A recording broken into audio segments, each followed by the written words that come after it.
এমন 8টা সময় আছে রমজান মাসে, 8টা সময় দোয়া কবুল করলে 100% গ্যারেন্টি একটা দোয়া আল্লাহ ফিরাবেন না। সুবহানাল্লাহ। কয়টা সময়? পারলে এগুলা লিখে নিয়ে যান, মানুষকে এগুলো আগামীকাল থেকে বলবেন, আপনারাও দাওয়াতি কাজ করবেন। রমজান মাসে দৈনিক এই 8টা সময়ে দোয়া করতে ভুলবেন না। কয়টা সময়?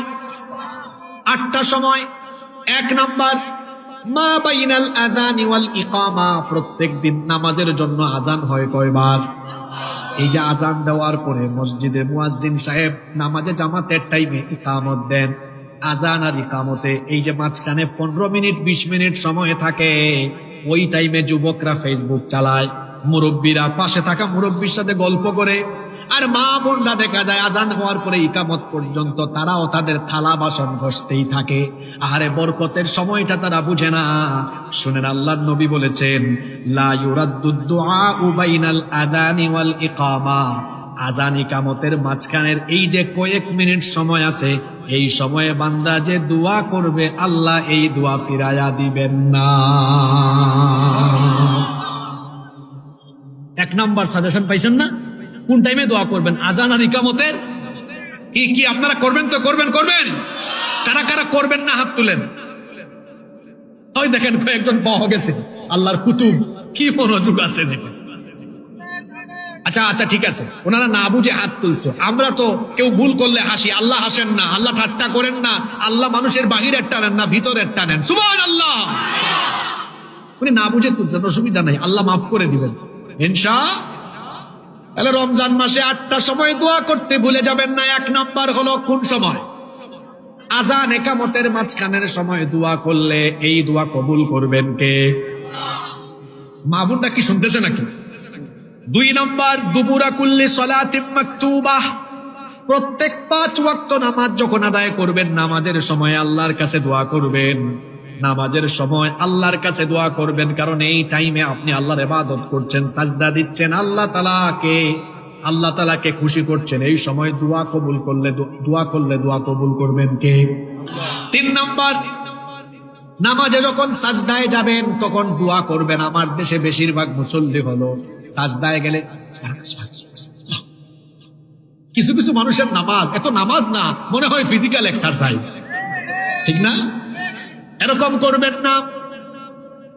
রুকু এবং সাজদার মধ্যে ধীর স্থিরতার সাথে রুকু সাজদা দিবেন। আমি বলছিলাম রমজান মাসে যে 8টা সময় দোয়া কবুল করলে দোয়া আপনার কবুল হবে। 3 নাম্বার, যখন আপনি নামাজে সাজদায় যাবেন তখন আপনি দোয়া করবেন, কারণ আল্লাহর নবী বলেছেন, আকরাবু মা ইয়াকুনুল আবদু মির রাব্বিহি ওয়া হুয়া সাজিদ। আল্লাহর নবী বলেছেন, বান্দা যখন সাজদায় দেয় তখন সে আল্লাহর এত বেশি নিকটবর্তী হয়ে যায়, তখন আল্লাহ আর বান্দার মাঝখানে কোনো পর্দাই থাকে না। এজন্য নবীজি বলেছেন, ফাআকসিরু ফীহি দুআ, এই সাজদার টাইমে দোয়া করো। কিন্তু বাঙালি মুসলমান হলো এমন, সাজদা কত দ্রুত মারবে চিন্তা করে।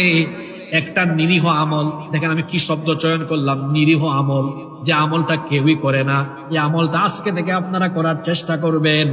আল্লাহর নবী সাজদার মধ্যে একটা দোয়া নিয়মিত পড়তেন, যেটা আমরা অনেকেই জানি না, হয়তো কেউ জানেন। এই দোয়াটা মুখস্থ করবেন, এটা পড়বেন আল্লাহর নবী সাজদার মধ্যে। সুবহান রাব্বিয়াল আলা, এই তাসবিহগুলো তো আপনারা 3 বার জপেন বা আরো বেশিও জপা যায়। এগুলো পড়ার পরে এই দোয়াটা করতে ভুলবেন না। আল্লাহর নবী এই দোয়াটা সাজদায় করতেন, আল্লাহুম্মা গফিরলি যানবি কুল্লাহু দিক্কাহু ওয়া জিল্লাহু ওয়া আউওয়ালাহু ওয়া আখিরাহু ওয়া আলানিয়াতাহু ওয়া সিররাহু।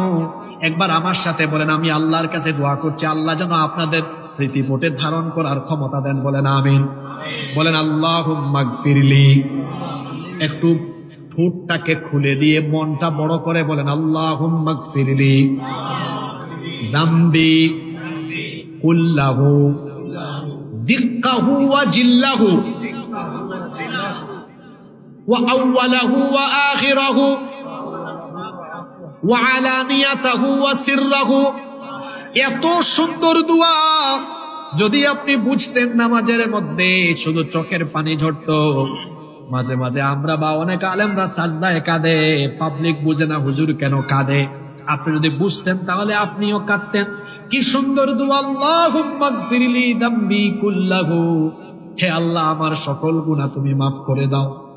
দিক্কাহু ওয়া জিল্লাহু,